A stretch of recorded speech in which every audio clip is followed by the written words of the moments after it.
All right, so today we're going to be taking a deep dive into some pretty choppy geopolitical waters. Yeah, that's a good way to put it. We've got a collection of articles that you folks have sent in about some pretty bold pronouncements from President-elect Trump. Deaf and bold. To say they've made waves is maybe an understatement at this point. Yeah, I think understatement is probably the word of the day. So we're going to be looking specifically at an AP News article along with a Reddit thread discussing that article. That Reddit thread is pretty lively. Yeah, and really kind of digging into what's happening here, but more importantly, I think what it all means. Yeah. We're talking about his statements on Greenland and the Panama Canal, specifically his maybe unconventional ideas about how to acquire them. Yeah, acquire them. Acquire them. That's one way to put it. Where do you even begin to unpack this? Well, I think we need to first just grasp how radical a shift this is. Yeah. You know, both Greenland and the Panama Canal have their own governance structures. Yeah. And the era of U.S. territorial expansion is, to put it mildly, long gone. Yeah, this isn't exactly the Louisiana Purchase we're talking about here. No, not quite. So what exactly did Trump say that's got everyone so riled up? Well, during a press conference at Mar-a-Lago, he flat out stated that he wouldn't rule out using military force to gain control of both Greenland and the Panama Canal. Wow. Okay, so not exactly subtle No, not at all. in his reasoning. He claims they're essential for American national security. Oh, okay. Um, And I'm guessing that didn't go over too well with pretty much anyone. anyone. Yeah. The reaction, especially on that Reddit thread you mentioned, is a wild mix of fear, disbelief, and some pretty dark humor. Oh, yeah. A lot of people bring up Article 5 of the NATO treaty, which basically says an attack on one member is an attack on all. Yeah. So they're worried about the implications for the entire alliance. Yeah. You know, if Trump's serious about this. Right, because if the U.S. attacks Greenland, which is part of Denmark, Exactly. and Denmark's a NATO founding member, talk about a diplomatic nightmare. Yeah, for sure. But hold on a sec. I have to ask, could this even work? No. Could the U.S. actually just take Greenland? Legally, almost certainly not. Okay. But beyond the legal issues, Right. you have the political and strategic ones. Right. Denmark, remember, is a close U.S. ally. Yeah. The fallout from such a move would be absolutely seismic, Yeah. potentially damaging relationships across Europe and undermining U.S. credibility on the global stage. Oh, for sure. And that's not even considering the reaction from Greenland's own people, who understandably value their autonomy. Of course. Yeah. Okay, so Greenland's like a powder keg waiting to explode. Yeah, you could say that. What about the Panama Canal? Didn't the U.S. have a hand in that way back when? Oh, absolutely. Yeah. The U.S. was instrumental in Panama becoming an independent nation back in the early 20th century. Okay. They built and ran the canal for decades. Right. It was a huge symbol of American power and influence. But here's the thing. In 1977, President Carter signed treaties handing control of the canal back to Panama by the year 2000. Okay. It was a landmark moment, Yeah. seen as the U.S. righting a historical wrong Right. and recognizing Panama's sovereignty. So for Trump to even suggest taking it back, that's like rewinding history. It is. It's like hitting the rewind button on history. Yeah. And it ignores the fact that the Panama Canal has thrived under Panamanian control. Right. It's become even more vital for global shipping. Yeah. And Panama has proven more than capable of managing it. Yeah, for sure. Um, I can only imagine the reaction from Panama. their president, Laurentino Cortizo Cohen, Yeah. didn't mince words. Yeah. He basically said thanks, but no thanks. Yeah. Firmly asserting Panama's sovereignty over the canal Mm-hmm. and rejecting any talk of a U.S. takeover. Okay, so we've got potential international incidents brewing on two fronts. Yeah, at least two. At least two. What's the common thread here? What's Yeah. driving this whole, America first, consequences be damned approach? It's a complex question. Huh. But I think part of it is this idea of American exceptionalism that seems to be at the heart of Trump's worldview. Okay. There's a sense that the U.S. should be able to dictate its will on the world stage, regardless of international law or the concerns of its allies. Yeah, that's a lot to unpack already, and we haven't even touched on some of the other wild statements that Trump made in that press conference. Yeah, you're telling me. Like renaming the Gulf of Mexico to the Gulf of America? Yeah, seriously. Seriously. It's a move straight out of the symbolic gesture playbook. Yeah. Whether he's serious or not, it reinforces that narrative of American dominance we were just talking about. Right. And it plays well with a certain segment of his base. And then there's the whole thing about using economic force to make Canada join the U.S. Right. Though thankfully he did rule out military action on that one. That one's especially interesting because it highlights the unconventional, almost unpredictable nature of his approach to foreign policy. Yeah. It's a stark contrast to traditional diplomacy, which relies on negotiation and compromise.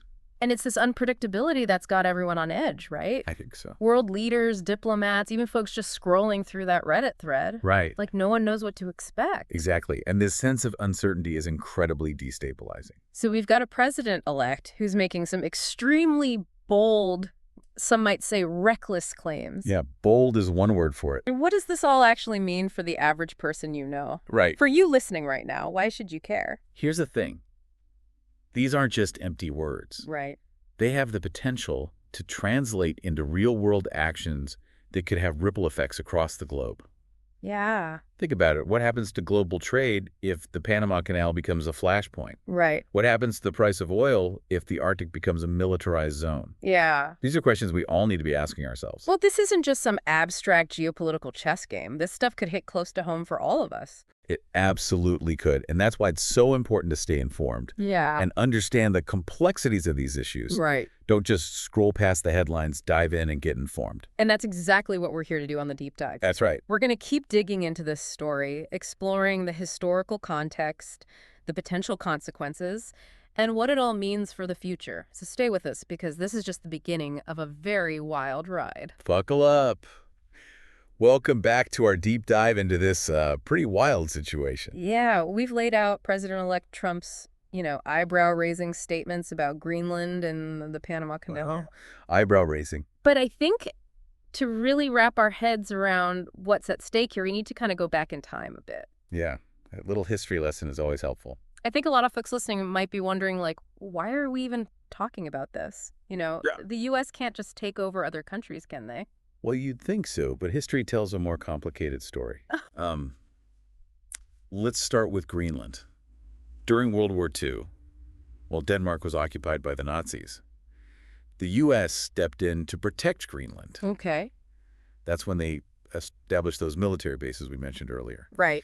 See, Greenland's position in the North Atlantic makes it incredibly strategic. Right. A real linchpin during the war. So even though Greenland was officially part of Denmark, Right. the U.S. had boots on the ground there. Exactly. And it didn't end there. Oh. After the war in 1946, the U.S. actually tried to buy Greenland from Denmark. Wait, they wanted to buy an entire country? They did. Can you imagine? What was Denmark's reaction? They politely declined, as you might expect. Yeah, probably a good call. But the U.S. did get to keep its Thule Air Base in Greenland, Okay. which is still a major strategic asset for the American military. And I bet that base is looking even more valuable now with Yeah. all the focus on the Arctic, Right. With new shipping routes opening up because of climate change and Yeah. all the potential for resource extraction. You're spot on. Greenland's strategic importance has only grown in recent years. Yeah. And that's probably a big part of what's fueling Trump's interest. Okay. But here's where things get really tricky. Uh, If the U.S. were to try to take control of Greenland, even if they somehow found a way to do it legally, right. they'd be alienating Denmark, Yeah. a long-standing ally and a key member of NATO. Yeah, that doesn't exactly sound like a recipe for global stability. Not really. It's like setting off a chain reaction, You Right. damage relations with one country and it ripples out across the whole system Exactly. of alliances and partnerships. Precisely, the potential consequences are far-reaching. Yeah. Denmark isn't just a NATO ally. Right. They're a close trading partner. Right. A country with shared values and democratic principles. Yeah. Straining that relationship could have major implications for U.S. foreign policy across Europe and beyond. Okay, so Greenland's one complex geopolitical puzzle. For sure. Now, what about the Panama Canal? That's got a long and tangled history, too, right? Oh, absolutely. To understand the current situation, we need to rewind to the early 1900s. Okay. The U.S. actually played a key role in Panama gaining independence from Colombia, Okay. largely to secure control over the Panama Canal zone. Wow. They then built and ran the canal, Okay. which became a crucial waterway for global trade and military operations. So the U.S. basically had a stranglehold on the Panama Canal for a good chunk of the 20th century. That's putting it mildly. But this control created a lot of tension between the U.S. and Panama. Sure. Panamanians wanted sovereignty over their own territory, and rightfully so. Yeah. Over time, the pressure grew for the U.S. to relinquish control. And eventually the U.S. did just that, right? Yes. Finally, in 1977, President Jimmy Carter signed treaties with Panama. Okay. That paved the way for the complete transfer of the canal back to Panamanian control by the year 2000. That must have been a huge symbolic victory for Panama. Absolutely. It signaled a real shift away from the U.S. acting like a colonial power. You're absolutely right. And since then, the Panama Canal has thrived under Panamanian management. Oh, wow. It's become even more important for global shipping, proving that Panama was more than capable of handling this crucial piece of infrastructure. Right. So when Trump talks about taking control of the canal again, Yeah.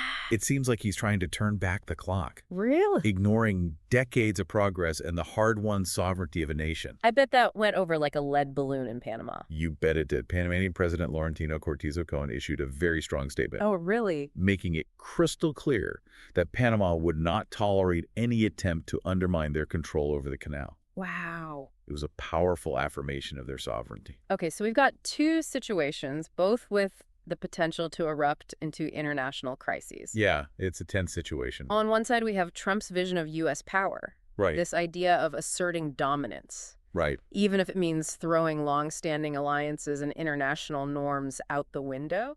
Yeah, that's one way to look at it. And on the other side, we have sovereign nations like Denmark and Panama, Right. who are understandably protective of their autonomy and their right to self-determination. That's the crux of the matter. Yeah. Trump's statements have reignited a debate about the role of the U.S. in the world. Oh, yeah. Is it a force for good, a champion of democracy and stability? Right. Or is it a nation that prioritizes its own interests, even at the expense of its allies and global stability? Wow. These are heavy questions that we can't ignore. We can't. And it's not just world leaders grappling with these questions. Yeah, I yeah. mean, take a look at that Reddit thread you mentioned. Right. People are freaking out, Yeah. trying to figure out what this all means, Yeah. what the fallout might be. Right. Some are genuinely terrified. Others are making jokes about Trump Tower Greenland. I saw those. But there's this underlying current of anxiety that's palpable. It's understandable these pronouncements, even if they never translate into concrete actions, Right. have already had an impact. They've shaken the confidence of U.S. allies Yeah. and fueled this fear of a major shift in global power dynamics. Yeah, it's like trust is this fragile thing, and once it's broken, it's incredibly difficult to put the pieces back together. Exactly. And in a world facing complex challenges like climate change, global economic instability, and the rise of new superpowers, Right. strong alliances are more crucial than ever. So even if Trump doesn't actually follow through on these ideas, Right. the damage might already be done. That's a distinct possibility, and it raises the question, what happens next? Right? What are the potential scenarios that could play out? Yeah, where do we go from here? That's what we'll be exploring in the final part of our deep dive. Okay, so we've dug into the history, we've unpacked the potential for diplomatic chaos, and now it's time to face the big question. What could the future hold if President-elect Trump actually tries to make good on his statements about Greenland and the Panama Canal? Well, it's like gazing into a crystal ball. There's no way to know for sure. But what we can do is analyze the potential scenarios, those what-if situations that are keeping everyone up at night. Okay, so let's put on our geopolitical strategist hats and game this out. What if Trump actually goes for it, tries to take control of Greenland? What could the fallout look like? Honestly, a complete and utter mess. Remember, Greenland is part of Denmark, and Denmark is a bedrock member of NATO. Any attempt to seize Greenland would be viewed as an attack on Denmark itself. We'd be talking about invoking Article 5 of the NATO treaty. That's the one where an attack on one is an attack on all. So we're potentially talking about a full-blown NATO military response, the U.S. going up against its own allies. It's not just a possibility, it's a very real risk. And think about what that would do to the alliance. The cornerstone of Western security for decades. It could fracture NATO beyond repair, and then there are the economic consequences. European countries could hit the U.S. with crippling sanctions trade, could grind to a halt. Yeah. We live in a globalized world. Economic warfare has ripple effects that can touch every corner of the planet. It's like shooting yourself in the foot, then the other foot, and then maybe just lighting your pants on fire for good measure. And what about the people of Greenland themselves? How would they likely react to a U.S. takeover? From what we've seen, there's strong opposition to any such move. Greenlanders value their autonomy, their relationship with Denmark. It's unlikely they'd just roll over and accept U.S. rule. It's more likely they'd resist, and that could lead to instability, unrest, even violence. Okay, so maybe Greenland is a no-go, at least from a rational perspective. But what about the Panama Canal? What are the potential repercussions if Trump tries to reassert control there? Again, we're looking at a major diplomatic blowback. Panama is a sovereign nation. and any attempt to seize the canal would be a blatant violation of international law. It would send shockwaves throughout Latin America and beyond. Yeah, I can't imagine that would go over well with countries that already have a long and complicated history with U.S. intervention in their affairs. You're absolutely right. Many Latin American countries view U.S. involvement in the region with a healthy dose of suspicion. A move like this would dredge up old resentments, undermine U.S. influence, and set back years of diplomatic progress. It would basically be like the U.S. saying, we don't respect your sovereignty, and we're willing to use force to get what we want. That's not exactly a message that builds trust and cooperation. It's like we're stepping back into the Cold War with the U.S. flexing its muscles and alienating potential partners. There are definitely echoes of that era in Trump's rhetoric, Mhm. but the world has changed. The U.S. is no longer the sole superpower, calling all the shots you've got. China and Russia asserting themselves on the global stage, and other power centers are emerging. The U.S. can't just dictate its will anymore. So even if Trump tries to pull off these power plays, he might find that the rest of the world isn't as willing to play along as they might have been in the past. That's a very real possibility. The era of unipolarity, where the U.S. reigns supreme, is over. We're in a multipolar world now, and that means the U.S. needs to work with other countries, build consensus, and forge alliances. Trump's approach, this go-it-alone might makes right mentality, could backfire spectacularly, pushing other nations away from the U.S. and into the arms of its rivals. So maybe, just maybe there's a silver lining here. Trump's actions could inadvertently accelerate the shift towards a more multipolar world where power is more evenly distributed. That's an interesting way to look at it. It's certainly possible that other countries will step up to fill the void if the U.S. retreats from its traditional leadership role. We can see new alliances forming, new centers of power emerging. Hmm. It is a world full of uncertainty, but also full of possibility. Okay, we've explored the potential downsides, the diplomatic nightmares, the economic fallout, the erosion of trust, but let's play devil's advocate for a moment. Are there any potential upsides for the U.S. in trying to acquire Greenland or the Panama Canal?